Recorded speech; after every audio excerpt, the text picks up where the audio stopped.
오늘은 위로와 격려의 사람이라는 제목으로 말씀 나누겠습니다.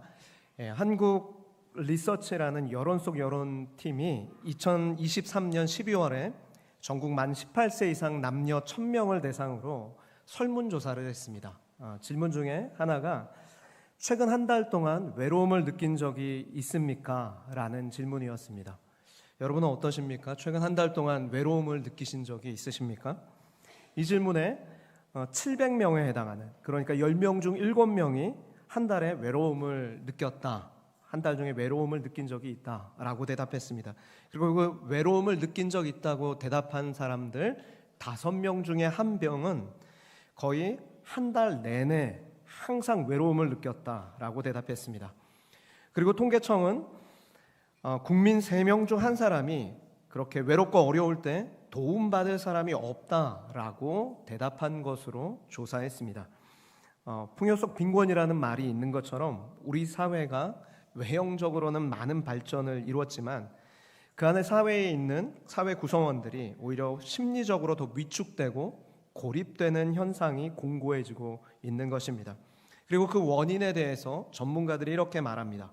연대 행정학과 최용준 교수는 과도한 경쟁 문화가 그 원인이다라고 이야기를 합니다.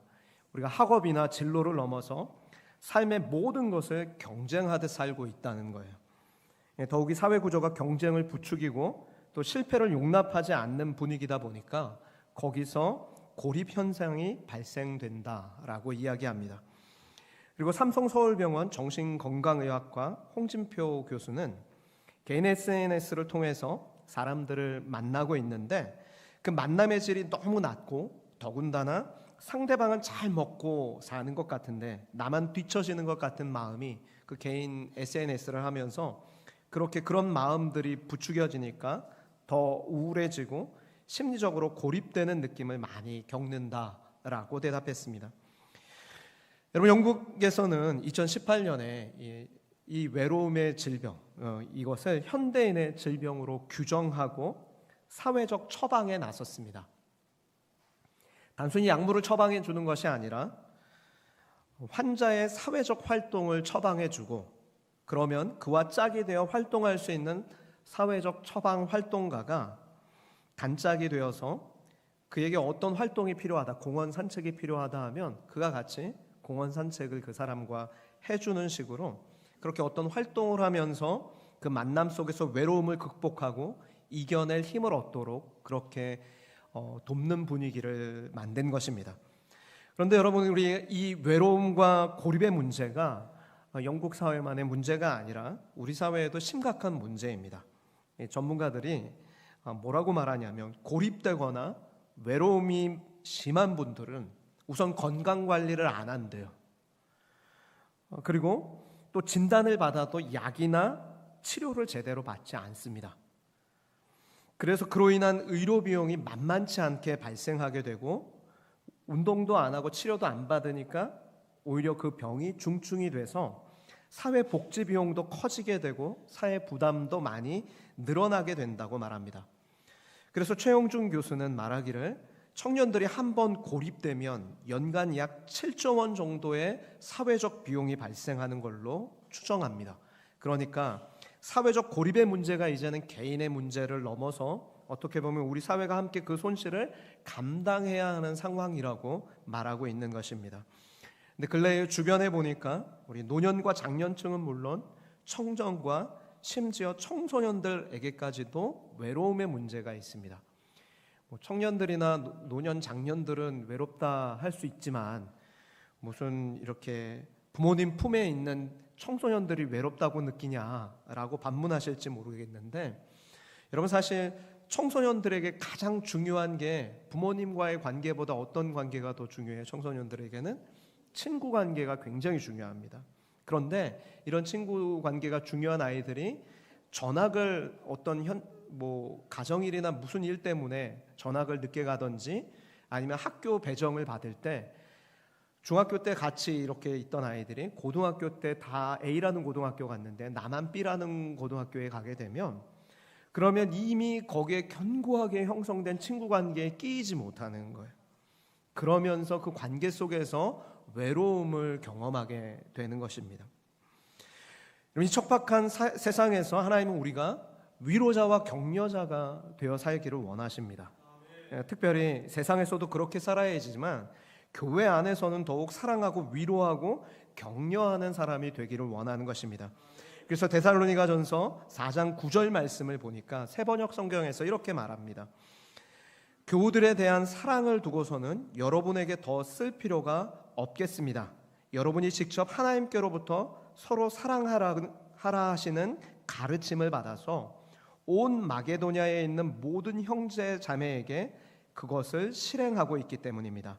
형제 자매 여러분, 우리는 여러분이 더욱더 그렇게 하시기를 권면합니다. 지금 세상 속에서 사랑을 이야기하나요? 교우들에 대한 사랑을 이야기하나요? 교우들에 대한 사랑.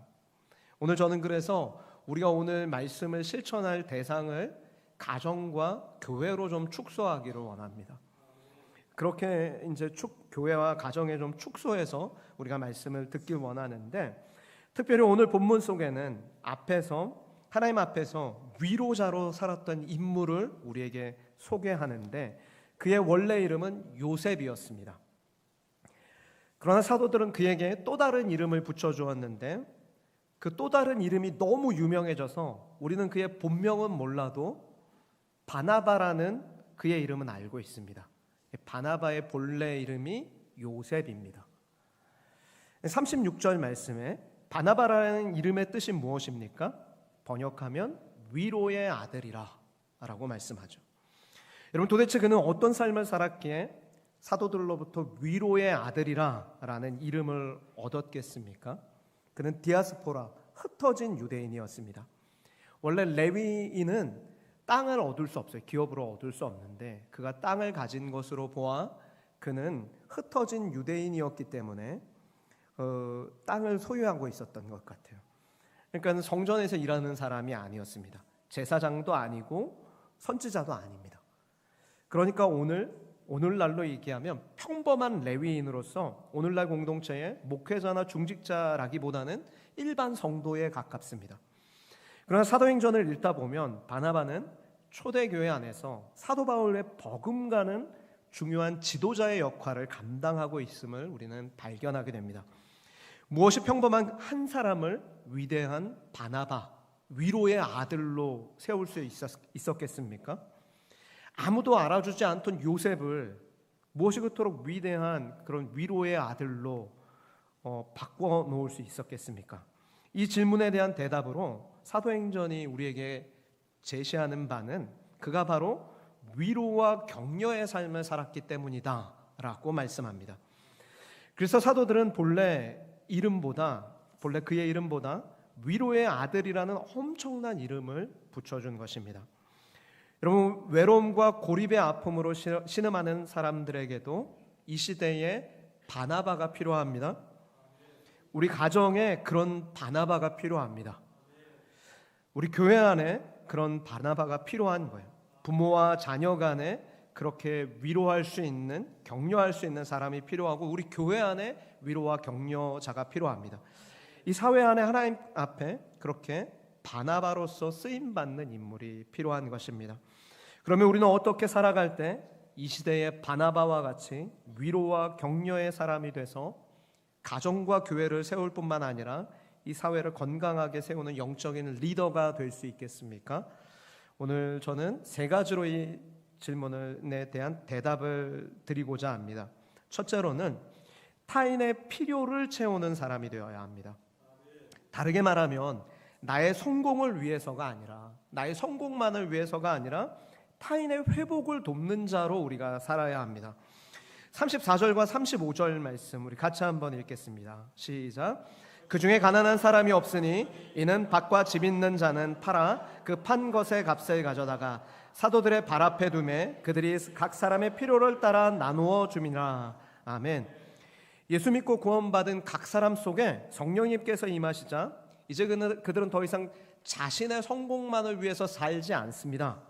그리스도의 몸인 교회의 한 구성원으로서 서로를 돌보기 시작한 것입니다. 여러분, 구원은 이처럼 한 개인이 예수 믿어서 죄사함 받는 것으로 끝나는 게 아닙니다. 구원이 단지 한 개인이 예수 믿고 구원받았다 이것으로 끝나면 굉장히 이기적인 교인이 되는 거예요. 그런데 구원은 예수 믿어 죄사함 받는 것은 구원의 완성이 아니라 시작에 불과한 것입니다.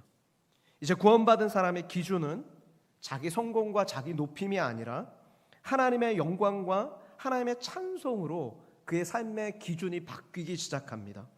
그래서 구원받은 후에 하나님의 자녀로서 우리의 인격과 삶이 성숙하기 위해서는 하나님의 말씀이 필요한데, 오늘 본문은 그렇게 예수 믿고 구원받은 성도들이 구원받은 순간에 그리스도의 몸인 공동체로서의 인식을 갖고 그 공동체에 헌신하기 시작했다고 말씀하는 거죠. 자신의 성공이 아니라 타인의 필요를 채우며 살았더라고 말씀하고 있습니다. 심지어 뭐라고 말씀합니까? 밭과 집 있는 자들은 그것을 팔아서 그 판 것을 가져다가 사도의 발 앞에 두었고 사도들은 각 사람의 필요를 따라 나누어 주었다고 말씀합니다. 여러분, 솔직히 이 말씀 앞에 우리는 불편합니다. 그죠? 제가 질문하겠습니다. 집문서, 땅문서 있으신 분, 불편하죠? 집문서, 땅문서 없는 분은 좀 편해요. 저는 전세인데요. 그러면서. 근데 집문서, 땅문서 있는 사람은 어떻게 해야 돼요?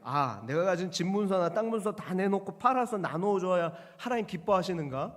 오늘 본문 앞에서 우리가 마음이 불안하고 불편한 거예요.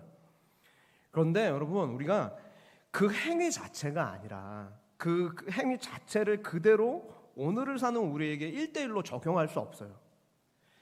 그것이 아니라 오히려 이 행위에 담긴 정신이 우리 삶 가운데 나타나야 하는 것입니다. 이 정신을 이제 좀 유명한 말로 이렇게 요약한 표현이 있는데, 그게 뭐냐면 노블리스 오블리제입니다. 노블리스 오블리제. 가진 자가 사회에 더 베풀 책임이 있다. 우리 성도들 중에서도 좀 더 여유 있는 사람이 좀 더 약한 사람을 돕는 거예요. 그런 책임이 있다는 말이에요. 역사적으로 예수 믿지 않아도 우리 선조들이 그렇게 살았던 선조들이 있어요. 우리나라 조선 정조 때 심한 기근이 들어서 식량난에 허덕이던 그런 제주도 사람들을 위해서 전 재산을 팔아서 그렇게 전 재산으로 쌀을 사서 그렇게 나누어 준 거상 김만덕이라는 사람이 있었습니다.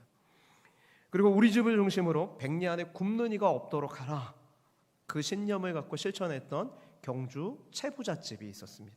자신이 가진 것으로 어렵고 힘든 사람의 최소한의 생계를 책임질 줄 알았던 사랑의 나눔이 있었던 것입니다. 그리고 오늘 성경에서 일어난 사건이 바로 그와 같은 나눔의 현장입니다. 예루살렘 교회 안에 성령의 역사가 일어나고 짧은 시간에 폭발적인 성장이 일어났을 때 거기에 수많은 필요와 문제가 발생했는데, 왜냐하면 교회 안에 끼니조차 먹을 수 없는, 해결할 수 없는 가난한 사람들이 있었던 거예요. 34절에 가난한 사람이라는 이 헬라어 단어가 엔데스인데, 개역 한글 성경에서는 핍절한 사람이 없었다라고 번역하거든요. 그러니까 정말 끼니도 못 먹고 사는, 그렇게 아주 찢어지게 가난한 사람을 의미하는 거예요. 그런 사람이 없었다. 그러니까 이게 부자가 되었다는 말이 아니라 적어도 배는 굶지 않았다는 의미인 것입니다. 교회에 와서 보니까, 함께 신앙생활하다 보니까 사랑의 나눔이 있어서 적어도 끼니 걱정은 하지 않고 하루 밥 3끼 먹으면서 그렇게 살아갈 수는 있었다라는 그 의미예요. 지금이야 정부가 이렇게 가난한 사람들을 돕는 복지 혜택이 잘 되어 있습니다. 하지만 과거 초대교회 시절에는 복지라는 말 자체가 존재하지 않는 때입니다. 그러니 배고픈 사람이 너무나도 많았던 것입니다. 그래서 1세기 역사학자 요세푸스에 의하면 1세기 갈릴리 수도 디베라라는 지역에서 그 어부들이 너무 배고프고 힘들어서 생계형 폭동을 일으켰다는 기록이 있어요. 그러니까 예수님 당시에 생계형 폭동을 일으켰던 어부들이 있는 거예요. 너무 배고파서. 그만큼 당시 가난이 우리나라 보릿고개 이상으로 심각한 사회 문제였습니다. 우리 어르신들 아시죠? 보릿고개. 먹을 게 없어가지고. 그죠? 그 시절 우리도 겪어봤어요. 저는 못 겪었습니다. 저보다 어르신들은 겪으셨죠. 가난이 그렇게 심각한 사회 문제였던 거예요. 그래서 복음서를 읽다 보면 그런 이제 이야기들을 우리가 볼 수 있는데, 예수님의 제자들이 안식일에 밀 이삭을 뜯어 손으로 비벼 먹을 만큼 가난이 일상이었고 굶주렸다는 것을 발견하게 됩니다. 그래서 예수님 가르침 곳곳에서도 가난한 이들에 대한 주님의 마음이 아주 각별하셨습니다. 그래서 그 팔복 중에 이런 말씀하시죠. 누가복음 6장 20절. 예수님께서 눈을 들어 제자들을 보시고 이르시되 너희 가난한 자는 복이 있나니 하나님 나라가 너희 것이며. 물질적인 가난한 뿐만 아니라 심령의 가난함을 중의적인 의미가 있어요. 그리고 또한 주님은 제자들에게 오늘 우리에게 일용할 양식을 주시옵고 라고 기도를 가르쳐 주셨습니다. 그만큼 가난이 그 시대에는 문제였고, 그 가난한 자들을 향한, 소외된 이들을 향한 주님의 마음이 예수 믿고 나니까, 성령 충만하고 나니까 신자들 마음속에 흘러 들어온 거예요. 성령의 역사가 일어나기 시작한 것입니다. 그래서 내가 보니까 이만큼 여유가 있네. 그래서 내가 가진 것의 일부를 팔아서 끼니도 못 때우는 사람들을 향해서 교회에 그것을 내고 교회를 통해 돌보기 시작한 것입니다. 많은 사람들이 이 일에 동참했습니다. 그런데 유독 오늘 본문은 요셉의 이름만 기록하고 있습니다. 그리고 사도들은 그 요셉에게 바나바라는 이름을 붙여주었다라고 말씀합니다. 많은 사람 중에 이 사람의 이름만 기억한 이유가 무엇이겠습니까? 그만큼 모범적으로 헌신했기 때문입니다. 본이 되는 거예요. 신자가 이런 사람의 본을 받아야 된다라는 것입니다. 그런데 바나바는 자기 공명심에서 그렇게 한 것 아닙니다. 예수 믿지 않는 사람들 중에서도 타인을 불쌍히 여기면서 돕는데, 그런데 그 근본적인 동기를 물고 들어갔을 때 자기 공명심에 그렇게 하는 사람들이 있어요. 그러니까 자기의 이름을 높이는 거예요. 내가 이렇게 괜찮은 사람이다 나는. 그런데 그런 자기 공명심에서 요셉이 이 일을 한 게 아니에요. 성령님께서 그에게 주신 마음, 곧 주님의 마음으로 이 일을 한 것입니다. 일용할 양식을 주시려는 주님의 마음, 그리고 하나님 나라가 가난한 자에게 있다, 복이 있다 하셨던 그 주님의 마음을 성령님께서 그에게 주셨기 때문에 일용할 양식을 나누고 싶어서, 가난한 자에게 그 하나님 나라의 복을 알려주고 싶어서, 그래서 자신의 소유를 팔아서 그렇게 나누는 삶을 살게 된 것입니다. 오늘날에도 경제적으로 핍절한 사람들이 있을 수 있습니다. 그러나 사회복지가 잘 돼 있어서 끼니조차 어려울 만큼 그렇게 어려운 분은 잘 찾아보기 어렵다고 개인적으로는 생각합니다. 물론 복지 사각지대에 놓인 분들도 있어요. 그런 분들도 우리가 주변에 잘 살펴야 할 것입니다.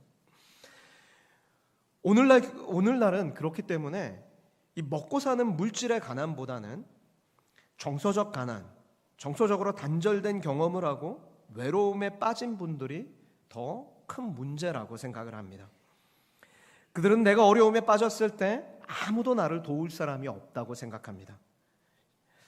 실제로 우리 삶에는 갑자기 어려움이 찾아올 때가 있습니다. 핍절의 때를 경험할 때가 있죠. 그것이 관계든 건강이든 경제적이든 자신의 미래에 관한 것이든 앞이 캄캄할 때를 그렇게 경험할 때가 있습니다. 그때 나의 도움이 아무도 없다라고 생각하는 분은 깊은 어려움에, 외로움에 빠지고 또 절망할 수밖에 없습니다. 그러나 여러분, 우리가 그때에 가져야 될 신앙은 뭐냐면, 그때에도 여전히 주님이 나와 함께 하신다, 주님이 나와 함께 하시고 나를 도우실 것이다. 사람은 나의 도움이 되지 못할지라도 하나님은 나의 도움이 되신다는 이 확신을 가지셔야 합니다. 여러분, 시편 70편 말씀을 보면 이 시편 70편은 노년의 다윗의 고백인데, 젊은 시절 그는 골리앗을 이렇게 하나님을 의지함으로 골리앗을 이겼고, 또 사울의 왕의 무자비한 추격 속에서도 하나님을 의지함으로 이겨낼 수 있었습니다. 그런 그가 하나님의 은혜로 이스라엘 왕이 되어서 나라를 평온하게 다스리다가 늙고 약해졌을 때, 그때 다시 한번 반역자들이 그렇게 사울을 쫓아내는, 그래서 반역자들에게 쫓겨서 왕궁에서 도망친 사건이 있습니다. 그럴 때 다윗이 어떻게 고백합니까? 시편 70편 5절 말씀이 다윗의 고백인데 우리 같이 한번 읽겠습니다. 시작. 나는 가난하고 궁핍하오니 하나님이여 속히 내게 임하소서. 주는 나의 도움이시오 나를 건지시는 이시오니 여호와여 지체하지 마소서. 하나님, 나는 가난하고 궁핍합니다. 그러나 하나님 나를 도우시고 건져주십시오. 속히 내게 임하여 주십시오. 이 기도를 드리는 거예요. 여러분, 우리도 다윗처럼 과거에 도우셨던 하나님께서 지금도 나를 도우시고 나를 건지실 수 있다, 이 확신 갖고 주님께 그 핍절의 때를 우리가 기도하며 이겨내실 수 있어야 돼요. 여러분, 이게 가장 궁극적인 신앙입니다. 홀로 있어 외롭다고 느끼는 분이 있다면 오늘 이 시편 70편 5절의 말씀처럼 내가 그렇게 다윗처럼 확신의 신앙으로 주님 다시 일어서겠습니다, 주님은 나의 유일한 도움이십니다 라는 이 확신을 가지고 일어설 수 있기를 축복합니다. 그리고 또 주변에 그런 신앙으로 확신 있게 서야 되는데 그렇게 홀로 신앙으로 서지 못하는 분이 계시다면 어떻게 하셔야 됩니까? 다른 사람이 아닌 바로 내가 그분에게 바나바가 되어 주셔야 돼요. 찾아가서 위로하고 격려해 주셔야 하는 것입니다. 그래서 그러하여금 다시 나를 도우시고 일으켜 세우시는 하나님을 바라볼 수 있도록 격려하실 수 있어야 합니다. 하나님은 우리가 우리 자신의 성공보다는 그렇게 다른 사람의 회복을 도와주는 사람들이 되기를 원하십니다. 이런 믿음의 선순환이 있기를 축복합니다. 여러분이 지체를 다시 일으켜 세우기 위해서 여러분의 시간과 여러분의 물질과 여러분의 몸과 여러분의 마음의 애씀을 누가 기억하고 갚아주실까요? 하나님이 기억하고 갚아주세요. 그리고 여러분이 외로울 때 오히려 누군가를 위로하려고 다가서서 격려하다 보면 여러분의 마음의 외로움의 문제는 저절로 해결됩니다. 하나님 그거 원하세요. 누가복음 6장 38절에서 주님 이렇게 말씀하죠. 주라 그리하면 너에게 줄 것이니 곧 후히 되어 누르고 흔들어 넘치도록 하여 너희에게 안겨주리라. 너희가 헤아리는 그 헤아림으로 너희도 헤아림을 도로 받을 것이니라. 이 무슨 말씀이에요? 우리가 그렇게 타인을 긍휼히 여기고 회복을 돕는 자로 그렇게 우리의 모든 것들을 사용하면 하나님이 갚아주시겠다 말씀하죠. 저와 여러분이 그렇게 다른 사람의 그 회복을 돕는 그런 복된 인생이 되기를 축복합니다. 두 번째는 위로와 격려의 사람은 사람을 믿어줍니다. 그런데 여러분, 이거 좀 더 정확하게 말하자면 이게 무슨 말이냐면, 지금 내가 어떤 사람을 처음 만났는데 그 사람을 믿어준다고 그가 하는 모든 말을 무조건 믿으면서 그 사람이 이복에 어디 투자해봐, 믿어야 돼요? 안 믿어야 돼요? 안 믿어야 돼요. 전화 왔어요. 보이스피싱이야. 믿어줘야 돼요? 안 믿어줘야 돼요? 안 믿어줘야 돼요.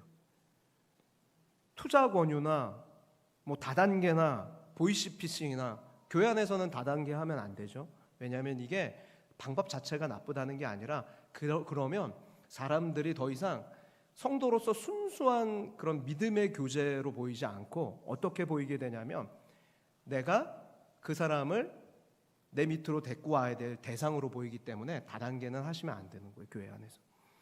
교회 밖에서는 얼마든지 하셔도 괜찮습니다. 합법적인 거니까. 그죠? 그런데 교회 안에서는 하면 안 돼요. 그리고 그런 어떤 것들을 그렇게 믿어주라는 표현이 아니에요. 여기서 말하는 정확한 한 사람을 믿어준다는 건 이 믿음입니다. 잘 들으셔야 돼요. 한 사람이 진짜 예수님을 제대로 만나면, 성령 충만하게 되면 그의 삶이 반드시 변하고 성장한다. 조건이 뭐라고요? 그가 진짜 예수님을 믿으면, 그가 정말 성령 안에서 순종하기 시작하면 그는 성장할 거야 라는 이 믿음을 가지고 그를 바라봐 주는 거예요. 세상은 이렇게 말하잖아요. 사람 바꿔 쓰는 거 아니라고. 이 말의 전제는 뭐예요? 그는 절대 안 변해. 한번 그랬던 놈은 끝까지 그럴 거야. 이거거든요. 그런데 교회 안에서는 우리가 어떤 시선으로 공동체 안에서 바라봐야 되냐면, 한 개인은 반드시 그가 신앙 안에 올바로 서면 신앙도 성장하고 그는 반드시 더 나은 사람으로 변화될 것이다. 그것을 믿고 응원해 주라는 말입니다. 여러분, 사도행전 9장에 보면 한 청년의 이야기가 나옵니다. 그는 예수 믿는 사람들을 붙잡아 감옥에 가두고 박해하는 일에 인생을 건 사람입니다. 예수 믿는다는 이유로 스데반 집사를 돌로 쳐 죽일 때 그 일에 가장 앞장섰던 인물입니다. 그리고 그날도 예수 믿는 자들을 아주 닥치는 대로 잡아서 감옥에 가두고 싶어서 다메섹으로 가던 길이었는데, 그곳에서 빛처럼 나타나신, 밝은 빛처럼 나타나신 주님을 만났어요. 주여 누구십니까? 묻는 그에게 나는 너가 핍박하는 예수라 말씀하십니다. 그리고 그가 멀었던 눈이 아나니아의 기도를 받고 그 멀었던 눈에서 비늘이 벗겨지고 성령으로 충만하게 되자 그 즉시로 그가 하나님의 아들이라, 예수님은 하나님의 아들이라 전파하기 시작합니다. 하지만 제자들이 반응이 어떻습니까? 사도행전 9장 26절에 보면 믿어주지 않아요. 그의 회심을 믿어주지 않습니다. 자, 우리 26절 같이 읽겠습니다. 시작. 사울이 예루살렘에 가서 제자들을 사귀고자 하나 다 두려워하여 그가 제자됨을 믿지 아니하니. 성도들과 지금 사울이 교제하고 싶고 그들과 복음을 나누고 싶은데 누구 하나 믿어주는 사람이 없는 거예요. 왜냐하면 사울이 워낙 예수 믿기 전에 어떻게 했어요? 악하게 굴었기 때문에. 나도 만났다가 나도 잡혀가서 죽으면 어떡해. 못 만나지는 거죠. 여러분, 아무도 이렇게 나의 진심을 믿어주지 않을 때 내 마음은 어떻죠, 여러분? 마음에 상처를 받게 돼요. 외로움을 느끼게 되는 거죠. 믿음의 공동체는 다를 줄 알았는데 세상과 똑같습니다. 믿어주지 않아요.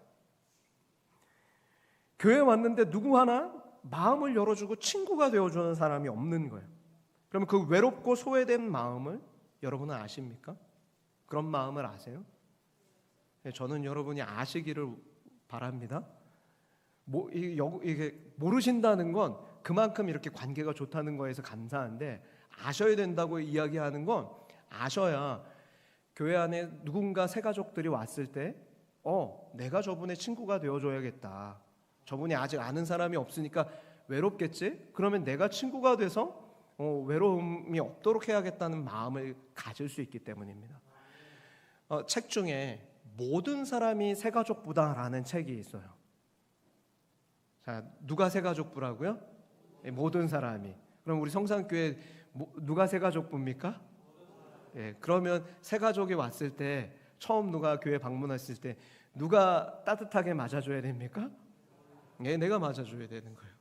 우리 교회 안에 새 가족부가 있으니까, 따로 있으니까 그분들이 알아서 하겠지가 아니라 그냥 내가 친구가 되어줘야 되는 것입니다. 제가 처음에 4년 전쯤에 왔을 때 친구가 되어주신 여러분 감사합니다. 그래서 제가 잘 적응할 수 있었습니다.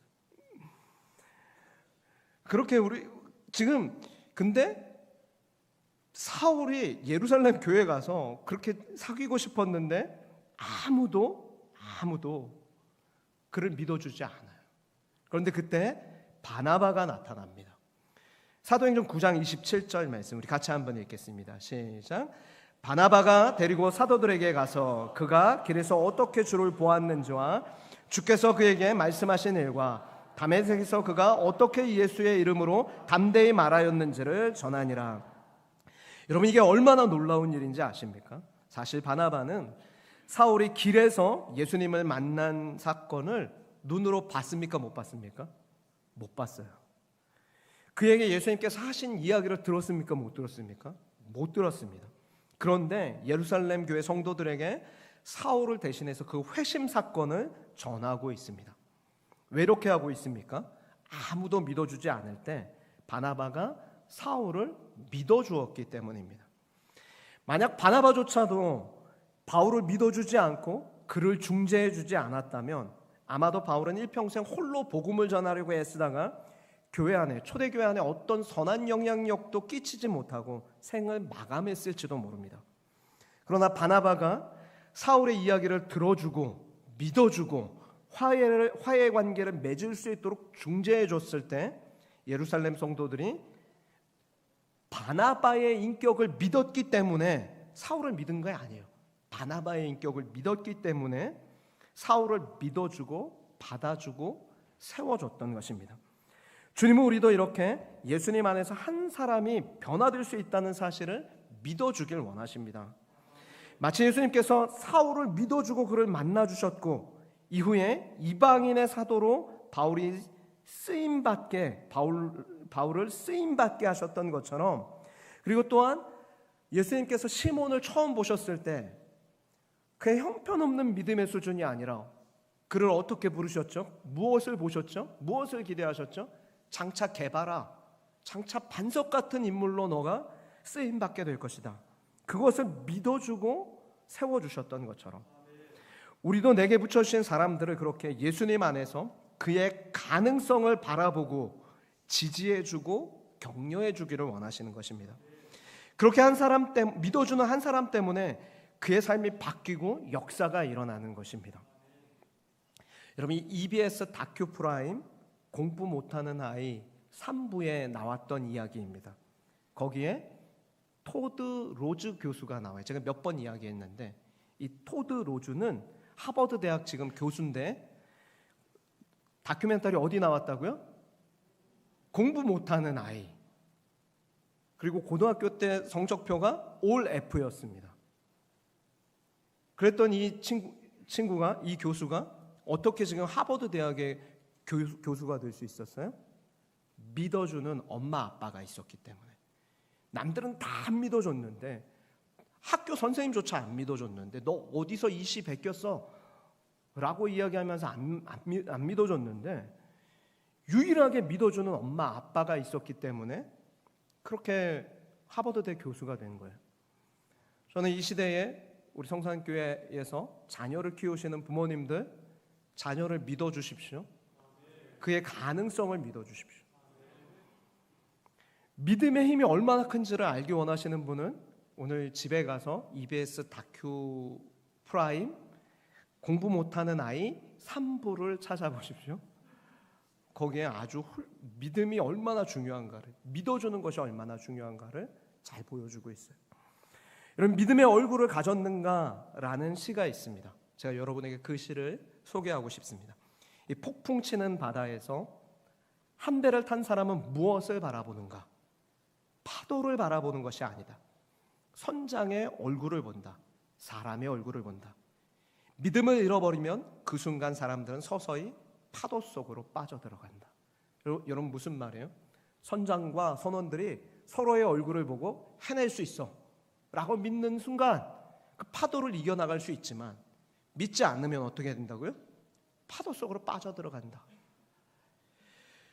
여러분, 우리가 인생의 풍랑 속에서 나를 믿어주는 한 사람, 나를 도우시는 주님, 내 인생의 선장 되시는 주님을 바라볼 때 우리는 비로소 풍랑을 이겨낼 힘을 얻게 되는 것입니다. 여러분, 우리가 누군가를 믿어준다는 것은 그를 도우시고 그를 변화시킬 그 안에 있는 예수님을 믿는 거예요. 그 사람을 자체를 믿는 게 아니라 그 사람 안에서 역사하실 성령님을 믿는 것입니다. 그러므로 믿음에는 조건이 필요한 것이 아니라 하나님의 때를 기다리고 기도하는 태도가 필요한 거예요.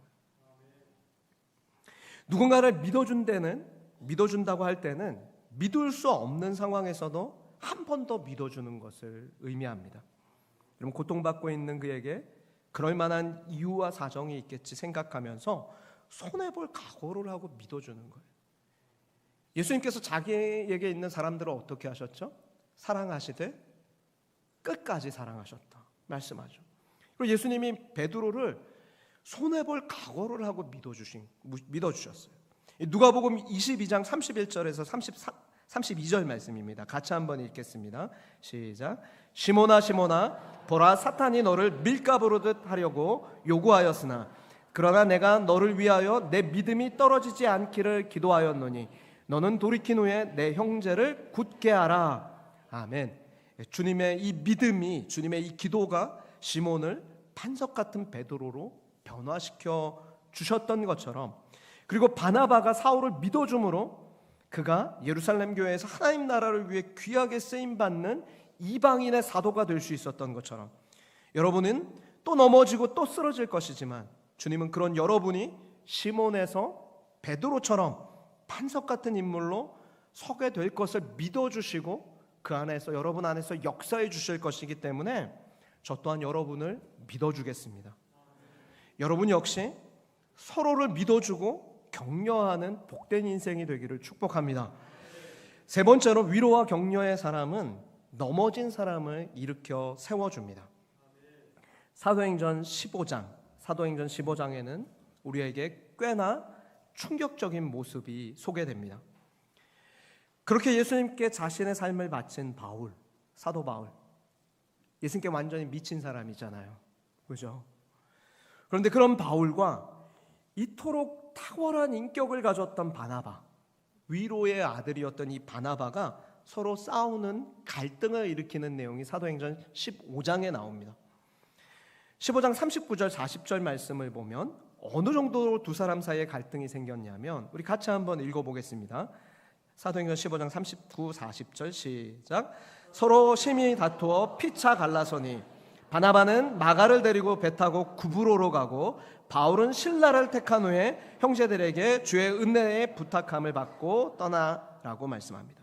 그럼 쉽게 말하면 전도 여행을 함께 하다가 너는 동으로 가고 나는 서로 가겠다, 그 이야기를 하면서 갈라선 것입니다. 그 원인은 우리가 잘 아는 것처럼 마가라는 청년 때문입니다. 1차 전도 여행 때 마가를 데리고 그렇게 선교 여행을 했는데, 마가가, 이 젊은 청년이 선교 여행이 너무 어렵고 힘들다고 중간에 어떻게 했어요? 도망쳐 버린 거예요. 중도 포기하고. 근데 그렇게 중간에 도망치고 중도 포기한 마가를 우리가 어떻게 다시 데리고 갈 수 있겠냐? 안 된다. 이것이 바울의 입장이었습니다. 그런데 바나바는 사람이 실수도 할 수 있지, 한 번 더 기회를 주고 이번에도 데려가자고 주장하는 거예요. 그래서 둘 사이에 갈등이 생겼고, 결국 바나바는 마가를 데리고 구브로로 가고 바울은 실라를 데리고 수리아와 길리기아로 떠나서 거기서 복음을 서로 간에 전하게 된 것입니다. 여러분, 우리가 둘 중에 누가 옳다고 말하기 전에 우리는 바나바에게 감사해야 합니다. 왜냐하면 만약 그때 바나바가 넘어진 마가를 일으켜 세우고자 하는 그 헌신을 하지 않고 그렇게 격려하지 않았다면 오늘 우리가 가지고 있는 사복음서 중에서 가장 먼저 쓰인 마가복음은 없었을 것입니다. 마가는 실패한 사람이었습니다. 선교 여행에서 힘들다고 불성실하게 중도에 포기했던 인물입니다. 그럼에도 바나바는 지금 그를 마가를 격려했습니다. 다시 할 수 있다. 넘어진 게 중요한 게 아니라 그 이후에 어떻게 다시 일어나느냐가 훨씬 중요하다. 그것을 알려준 것이 바로 바나바인 것입니다. 그런 격려와 세움을 입었기 때문에 마가는 결국 복음서를 기록하는 놀라운 주님의 제자가 될 수 있었던 것입니다. 이런 물론 바울도 이 사실을 나중에 깨닫고 마가를 인정합니다. 그래서 디모데후서 4장 11절 말씀을 보면 로마 감옥에 있던 바울이 디모데에게 이런 부탁을 합니다. 내가 올 때에 마가를 데리고 오라. 그가 나의 일에 유익하니라 라고 말씀해요. 사랑하는 여러분, 교회는 이렇게 실패하고 넘어진 자를 일으켜 세워주는 회복의 공동체인 줄 믿습니다. 여러분, 가만히 생각해 보십시오. 우리 가운데 넘어지고 실패 안 해본 사람이 누가 있습니까? 그분은 손 한번 들어주시면 감사하겠습니다. 난 인생을 살면서 한 번도 넘어지고 실패해 본 적이 없다. 나는 늘 내가 내뱉은 말을 모든 것을 완벽하게 지키며 살았다. 없으시네요. 있으시면 제가 가서 그 비결을 좀 배우려고. 여러분, 없어요. 우리 가운데는 모두가 다 실패해보고 넘어져보고 깨지고 엎어져 본 사람들입니다. 다. 하나님 마음에 합했던 다윗조차도 넘어진 사람이었습니다. 밧세바 사건 잘 아시잖아요. 모세도 쓰임받기 전에 실패했던 인물입니다. 이미 수차례 말씀드린 것처럼 예수님의 수제자였던 베드로 역시 실패의 경험을 가진 사람입니다. 성경은 우리 모두가 다 허물이 많은 자라고 고백합니다. 그러므로 우리 모두는 격려가 필요한 존재인 거예요. 옆에 분 한번 바라보세요. 격려와 위로가 필요한 분입니다. 격려가 위로가 필요한 분이지. 여러분, 다시 일어설 수 있다, 할 수 있거든이 무슨 말이냐? 믿는 자에게는 능히 하지 못할 일이 없느니라. 나는 비록 넘어지고 쓰러질지라도 내 안에 계신 주님이 나를 향한 주님의 선한 계획과 뜻을 이루어 가실 것이다. 그 확신을 가질 수 있어야 하는 것입니다. 하나님은 우리가 이와 같은 믿음으로 살게 하시려고 우리를 격려하고 위로하시기 위해서 성령 하나님을 우리에게 보내주신 것입니다. 그래서 그 성령 하나님의 또 다른 이름을 보혜사라고 해요. 보혜사라는 이 단어는 파라클레이토스인데 영어 성경에서는 원더풀 카운셀러라고 번역됐습니다. 위대한 상담가, 곁에서 돕는 자, 위로하는 자, 중보를 해주는 분, 중보자. 이런 성령님을 우리에게 보내주신 거예요. 하나님 왜 성령님을 우리에게 보내주셨어요? 우리 모두에게 곁에서 돕고 위로하고 격려하는 분이 필요하기 때문입니다. 그래서 성령님을 보내주신 거예요. 우리는 오늘 다짐하지만 내일 또 실수하고 넘어지는 연약한 존재입니다. 성령님은 그런 우리 안에 오셔서 우리의 연약함을 도우시고 말할 수 없는 탄식으로 우리를 위해서 간구해 주시는 분입니다. 인생길 살다가 지쳐서 쓰러질 때 도무지 알 수 없는 미래와 또 현재의 고난으로 우리의 마음이 연약해졌을 때 여러분의 마음을 아시는 성령님께서 여러분을 위해서 말할 수 없는 탄식으로 여러분의 약함을 위해서 친히 간구해 주실 뿐만 아니라 또한 하나님을 사랑하는 자, 곧 그 뜻대로 부르심을 입은 자들에게는 모든 것이, 여러분 여기서 모든 것이라고 했죠. 그러니까 인생의 좋은 일이든 나쁜 일이든 모든 것이, 그 모든 것이 합력해서 선을 이루어 주신다라고 성령님께서 격려해 주시는 거예요. 여러분, 우리 모두는 위로와 격려가 필요한 사람입니다. 남편은 아내의 격려가 필요하고 아내는 남편의 격려가 필요합니다. 자녀는 부모의 믿음과 격려가 필요하고 성도는 서로의 격려와 위로가 필요합니다. 성경에서 말하는 격려는 우는 아기에게 젖을 주는 수준이 아닙니다. 잠자는 자를 깨우는 것입니다. 연약한 자의 무릎을 일으켜 세워주는 것입니다. 실패한 그 자리에서 다시 일으켜 세워주는 것입니다. 하나님은 외로움과 불신과 낙심의 시대에 우리 모두가 격려의 사람이 되기를 원하십니다. 최근에 여러분은 누군가의 따뜻한 격려를 받아보신 적이 있으십니까? 그분은 참 행복한 사람입니다. 혹시나 받지 못했더라도 낙심하지 마십시오. 주의 성령님께서 여러분 안에서 여러분을 격려하시는 줄 믿습니다. 나아가 우리는 격려받기를 기다리기 전에 먼저 격려하는 자가 되어야 하겠습니다. 오늘 말씀을 통해 나에게 격려하라고 주님이 떠오르게 하시는 사람은 누구입니까? 연로하신 부모님은 자녀의 전화를 애타게 기다리고 계시지는 않습니까? 우리 자녀분들 전화해서 부모님을 격려하실 수 있기를 축복합니다. 취업에 실패하고 시험에 낙방하고 외로움을 느끼는 자녀는 없습니까? 그 자녀에게 괜찮다, 하나님이 너의 길을 인도해 주신다, 격려하실 수 있기를 축복합니다.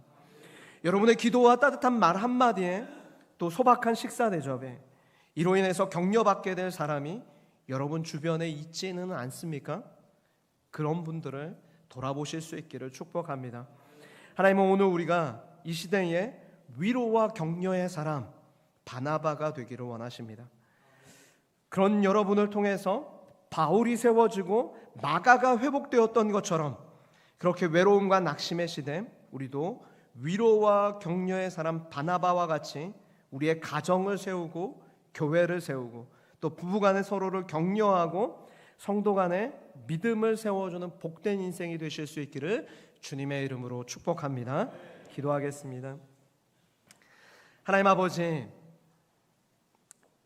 참 외로움이 사회적 문제로 떠오르는 이 시대에 우리에게 하나님 위로와 격려의 사람 바나바와 같이 이 시대를 살라고 오늘 말씀해 주시니 감사합니다. 하나님, 오늘 그 부르심에 순종하여 우리 사랑하는 성도님들 먼저 가정에서 또 교회 안에서 하나님 그리고 이 사회 가운데서 그렇게 위로와 격려를 실천하며 살겠습니다. 성령님 우리를 붙잡아 주옵소서. 감사드리며 예수님의 이름으로 기도하옵나이다. 아멘.